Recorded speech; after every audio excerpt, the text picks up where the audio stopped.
شیطان ان کے دوست ہوتے ہیں۔ اور یہ ظالم یہاں پر پیری صاحب کہتا ہے کہ شیطان میرا بھی دوست ہے۔ تو یہ کیسا پیر ہے جس شیطانوں کے ساتھ اس نے دوستیاں کی ہوئی ہیں؟ یا تو یہ مومن نہیں ہے، اور یا یہ شیطان آدمی ہے۔ بسم اللہ والصلاۃ والسلام علی رسول اللہ وآلہ ومن والہ۔ السلام علیکم ورحمۃ اللہ وبرکاتہ۔ امید کرتا ہوں آپ خیریت سے ہوں گے۔ اللہ سبحانہ وتعالیٰ آپ سب کو اپنے امان میں رکھیں۔ کچھ دوست احباب نے مجھ سے یہ پوچھا ہے، مفتی صاحب یہ بتائیے کہ کیا جن انسان کے اوپر قابو کر لیتا ہے؟ اور یہ جو ہم سنتے ہیں کہ فلاں بچی کے اوپر، فلاں انسان کے اوپر جن غالب آ گیا ہے، اس کے اندر سرایت کر گیا ہے، اس کے اندر گھس گیا ہے جن، اور اب وہ جن کی بولی بول رہا ہے اور اس کے اندر سے جنات نکل رہے ہیں، یا کوئی شخص یہ کہتا ہے کہ مجھے جن نظر آتے ہیں، بلکہ بعض لوگ یہ کہتے ہیں کہ ہمارے جنات کے ساتھ تعلقات ہیں۔ تو یہ بات درست ہے یا نہیں ہے؟ کیا انسان جنات کو دیکھ سکتا ہے؟ کیا جنات کو قابو میں کیا جا سکتا ہے؟ اور جنات سے کس سے کام لیا جا سکتا ہے؟ تو دیکھیں، اس کا جواب یہ ہے کہ یہ جتنے بھی ہم ڈرامے یہاں پر سنتے ہیں، اور یہ سب صرف پاکستان میں اور جو ضعیف الاعتقاد قسم کے ممالک ہیں یا لوگ ہیں، وہاں پر یہ ساری چیزیں ہوتی ہیں۔ کچھ لوگ ہم نے یہ سنے ہیں، وہ کہتے ہیں کہ جی ہمارے جنوں کے ساتھ تعلقات ہیں، ہاں ہم تو بھائی جنوں کے ذریعے سارے کام کرواتے ہیں۔ کچھ ہم نے یہ سنا ہوا ہے کہ لوگ کہتے ہیں کہ جناب ہم فلاں شخص ہے، وہ جنات اس کو نظر آتے ہیں، نہ صرف نظر آتے ہیں بلکہ اس نے بند کیے ہوئے ہیں اور وہ اس کے کنٹرول کے اندر ہیں۔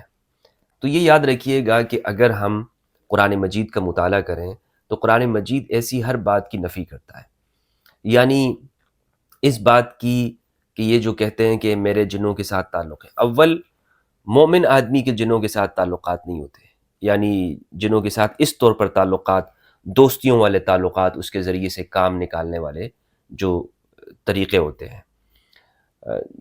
یہ میں قرآن مجید کی آیت کے ذریعے آپ کو بتاؤں گا۔ یہ دراصل ہمارے ہاں جو یہ بات پھیلائی ہے کچھ جعلی قسم کے لوگوں نے کہ جناب یہ دیکھیں قرآن میں تو یہ بھی ہے کہ جنات وسوسہ دیتے ہیں اور انسان بھی وسوسہ دیتے ہیں۔ سورۃ الناس کے اندر ہے، قرآن مجید کی 114 نمبر کی جو سورت ہے، من الجنۃ والناس، بالکل شیاطین وسوسہ دیتے ہیں، جنات وسوسہ دیتے ہیں۔ لیکن کیا ہم جنات کو دیکھ سکتے ہیں؟ تو اگر ہم یہ بات دیکھتے ہیں قرآن مجید میں تو قرآن اس کی نفی کرتا ہے۔ قرآن کہتا ہے تم جنات کو نہیں دیکھ سکتے۔ تو ایک آدمی اگر جنات کو دیکھ نہیں سکتا، وہ جنات کو، یعنی یہ ہم اس کو دیکھ ہی نہیں سکتے۔ اللہ کا کلام کہتا ہے کہ ہم جنات کو نہیں دیکھ سکتے ہیں، تو پھر اس کو کنٹرول میں کرنا، اس کو قابو میں لانا، تو یہ ایک من گڑت سی بات ہے۔ قرآن مجید پر اگر ہمارا ایمان ہے تو یاد رکھیے گا کہ جو شخص یہ کہتا ہے کہ میں نے جنات کو کنٹرول میں کیا ہوا ہے، میرے قبضے میں، میں اس سے کام لیتا ہوں، یہ سب من گڑت جھوٹ اور لغو بات ہے، بالکل لغو بات ہے۔ جنات کو کنٹرول نہیں کیا جا سکتا۔ ہاں جنات ہمیں دیکھتے ہیں، جنات حسد بھی کرتے ہیں، جنات وسوسہ بھی ڈالتے ہیں، کیونکہ وہ شیطان ہے، وسوسہ ڈالنا اس کا کام ہے، لیکن وہ مخلص بندوں کو نہیں ڈال سکتا ہے وسوسہ۔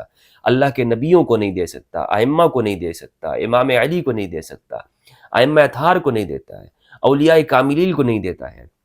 جو اللہ کے نیک بندے ہیں، شیطان ان پہ کنٹرول نہیں کر سکتا۔ اور یاد رکھیے گا کہ یہ جادو، یہ بھی شیطانی حربہ ہوتا ہے۔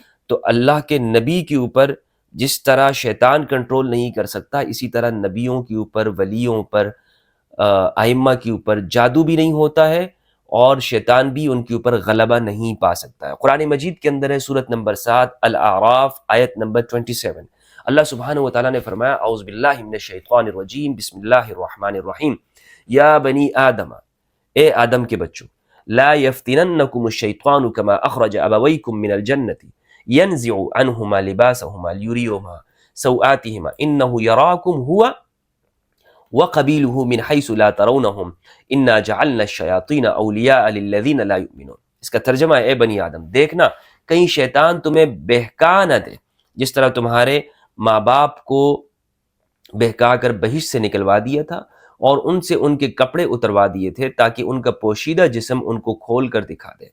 وہ اور اس کے بھائی تم کو ایسی جگہ سے دیکھتے رہتے ہیں، یعنی وہ اور اس کا قبیلہ، بھائی نہیں، شیطان اور اس کا قبیلہ جو ہے وہ تمہیں ایسی جگہ سے دیکھتے رہتے ہیں جہاں سے تم ان کو نہیں دیکھ سکتے۔ انہ یراکم ہوا وقبیلہ، وہ اور اس کا جو قبیلہ ہے، اس کے جو بھائی بندے، اس کے جو پیٹی بھائی ہیں، یہ آپ کو وہاں سے دیکھتے ہیں جہاں تم اسے نہیں دیکھ سکتے۔ تو اس آیت کے ان الفاظ سے معلوم یہ ہوا کہ ہم شیاطین کو نہیں دیکھ سکتے، ہاں وہ ہمیں دیکھ رہتے ہیں، وہ ہمیں دیکھتے ہیں، وہ ہمیں سنتے ہیں، وہ موجود ہوتے ہیں جن جگہوں کے اوپر ہم ہوتے ہیں۔ دوسرا یہ بتایا کہ جہاں ہم نے شیطانوں کو انہی لوگوں کا رفیق بنایا جو ایمان نہیں رکھتے، یعنی شیطان کن کا دوست ہوتا ہے؟ جو مومن نہیں ہوتا، جو اللہ پر ایمان نہیں رکھتا، شیطان ان کے دوست ہوتے ہیں۔ اور یہ ظالم یہاں پر پیری صاحب کہتا ہے کہ شیطان میرا بھی دوست ہے۔ تو یہ کیسا پیر ہے جس شیطانوں کے ساتھ اس نے دوستیاں کی ہوئی ہیں؟ یا تو یہ مومن نہیں ہے، اور یا یہ شیطان آدمی ہے۔ شیطان آدمی کے ساتھ ہی شیطانوں کی دوستیاں۔ دیکھیں جو لوگ آپ کو جو شیاطین کو دور کر دیتے ہیں یا جو امراض کو دور کرتے ہیں، روحانیت کے جاننے والے ہیں، وہ شیاطین سے کام نہیں لیتے ہیں، وہ فرشتوں سے کام لیتے ہیں، وہ رجال الغیب سے کام لیتے ہیں۔ وہ اونچے درجے کے وہ لوگ ہوتے ہیں کہ جن کے پاس روحانیت کی طاقت ہوتی ہے، جن کے دل، جن کا ظاہر اور باطن اس میں اللہ کے نور سے منور ہوتا ہے۔ یہ نہیں کہ وہ شیطانوں سے کام لے کر یہ سارا کام کرواتے ہیں، ایسا نہیں ہے۔ جو بندہ بھی شیطانوں سے کام لیتا ہے وہ ہرگز اللہ کا بندہ نہیں ہوتا، وہ مومن نہیں ہوتا، قرآن اس کو کافر کہتا ہے۔ اور سورہ اعراف کی آیت نمبر 30 کے اندر اللہ سبحانہ و تعالیٰ نے ارشاد فرمایا فریقا ہدی و فریقا حق علیہم الضلالہ انہم اتخذوا الشیاطین اولیاء من دون اللہ ویحسبون انہم مہتدون۔ انہوں نے شیاطین کو اللہ کے سوا انہوں نے دوست بنایا ہوا ہے، مددگار بنایا ہوا ہے، رفیق بنایا ہوا ہے، اور سمجھتے یہ ہیں کہ وہ ہدایت یافتہ ہیں۔ خود کو پھر بھی یہ پیر کہہ رہے ہوتے ہیں، خود کو کہہ رہے ہوتے ہیں کہ جناب میں پیر صاحب ہوں، اور شیطانوں کے ساتھ رابطے ہیں، اس کے شیطانوں کے ساتھ کانٹیکٹ بنائے ہوئے ہیں، شیطانوں کے ساتھ پورا اس کی گفتگو چل رہی ہے جناب شیاطین کے ساتھ، شیطانوں کے بارے میں اس کو سب کچھ پتہ ہے۔ تو یہ کوئی مومن شخص نہیں ہے شیطانوں کے ساتھ رابطے رکھنے والا۔ قرآن مجید کے اندر ہے سورۃ نمبر 15 سورۃ الحجر آیت نمبر 39، اللہ سبحانہ وتعالیٰ نے ارشاد فرمایا قال رب بما اغويتني لأزينن لهم في الارض ولأغوينهم اجمعين۔ شیطان نے یہ بات کہی کہ جب اللہ سبحانہ وتعالیٰ نے اسے مردود قرار دیا نا، تو اس نے کہا اے میرے پروردگار تیری عزت و جلال کی قسم ہے کہ بس اب اس کے جو تو نے مجھے راندہ درگاہ کی جو تو نے مجھے مردود کر دیا ہے، اب میں بھی زمین میں لوگوں کے لیے گناہوں کو آراستہ کر کے دکھاؤں گا اور سب کو بہکاؤں گا، میں تیرے سارے بندوں کو بہکاؤں گا۔ اس نے وہاں پہ اظہار کیا اس بات کا۔ آیت نمبر 40 میں الا عبادک منہم المخلصین، مگر تیرے وہ بندے جو مخلص بندے ہیں۔ مخلص ایک ہے مخلص اور ایک ہے مخلص۔ مخلص وہ ہے کہ جو اخلاص والا، خلوص والا، اور مخلص چنیدہ مخلص بندے، ان پر قابو نہیں پا سکتا۔ الا عبادک منہم المخلصین، جو اللہ کے مخلص بندے ہیں جنہیں اللہ نے چنا ہوا ہے، ائمہ مطہرین ہیں، ان کے اوپر شیطان کا کنٹرول نہیں ہوتا۔ آیت نمبر 41 میں قال ھذا صراط علی مستقیم، اللہ نے فرمایا مجھ تک پہنچنے کا یہی رستہ ہے، یعنی میں سیدھے رستے پہ جو لوگ چلیں گے وہ مجھ تک پہنچیں گے۔ آیت نمبر 42 میں فرمایا ان عبادی لیس لک علیہم سلطان الا من اتبعک من الغاوین، کہ میرے بندوں کے اوپر تیرا کوئی کنٹرول اور نہیں چلے گا، ہاں مگر یہ ہے کہ تو صرف انہی کو کنٹرول میں لا سکتا ہے کہ جو تیرے پیچھے چل پڑتے ہیں۔ جو شیطان کے پیچھے چلتے ہیں انہی کے اوپر شیطان کا کنٹرول ہوتا ہے، جن سے اللہ کا ذکر بلا دیا جائے، اللہ کا ذکر نہیں کرتے۔ یاد رکھیے گا کہ نماز بھی اللہ کا ذکر ہے۔ جن دلوں کو جو اطمینان ہوتا ہے ذکر اللہ سے ہوتا ہے، اس لیے کہ ذکر اللہ اصل چیز ہے۔ اگر نماز میں وہ ذکر اللہ نہیں ہے، وہ کیفیت نہیں پیدا ہوتی اللہ کو یاد کرنے کی، اللہ کے ذکر کی، تو نماز صرف ایک ورزش ہے، ایک ایکسرسائز ہے، ایک صرف اٹھک بیٹھک ہے، اس کے علاوہ اور کچھ نہیں رہ جاتی ہے۔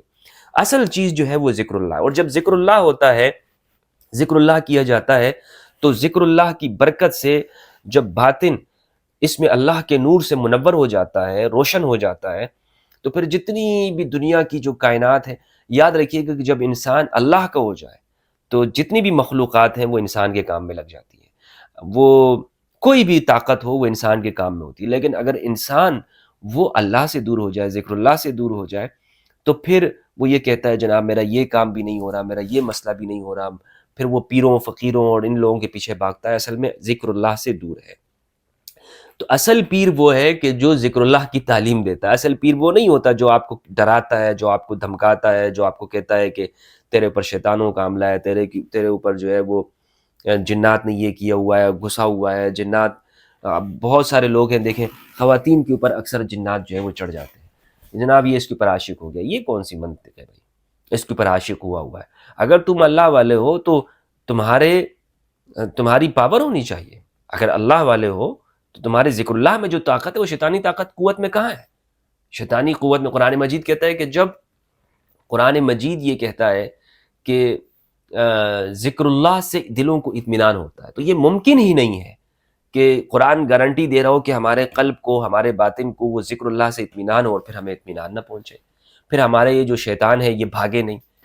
یہ جتنی بھی جو چیزیں ہیں یہ دراصل یہ ہمیں مسمرائزم کرنے کے لیے، ہمیں اپنی باتوں کے اندر، چکنی چپڑی باتوں کے اندر یہ لوگ پھنساتے ہیں اور پھر بس اپنا ایک دھندا چلاتے ہیں اور کچھ بھی نہیں، اس کی کوئی حقیقت نہیں ہے. تو جو بندہ یہ کہتا ہے کہ میں نے جنات کے ساتھ روابط پیدا کیے ہوئے ہیں، میں نے جنات کو کنٹرول میں کیا ہوا ہے، یاد رکھیے گا پرلے درجے کا شیطان ہے، اس سے اپنے اور اپنے ایمان کی حفاظت کیجیے گا. ہاں یہ بھی ساتھ میں یاد رکھیں کہ ذکر اللہ کرنے والا شخص، اس کے تابع ہر چیز ہو جاتی ہے، لیکن وہ شیطانوں کے ساتھ دوستیاں نہیں بناتا ہے، شیطانوں کے ساتھ ان کے ذریعے سے یہ کام نہیں نکالتا. اس کے رجال الغیب الگ ہیں، رجال الغیب وہ مطہرین ہیں، وہ الگ ہیں. السلام علیکم ورحمۃ اللہ وبرکاتہ.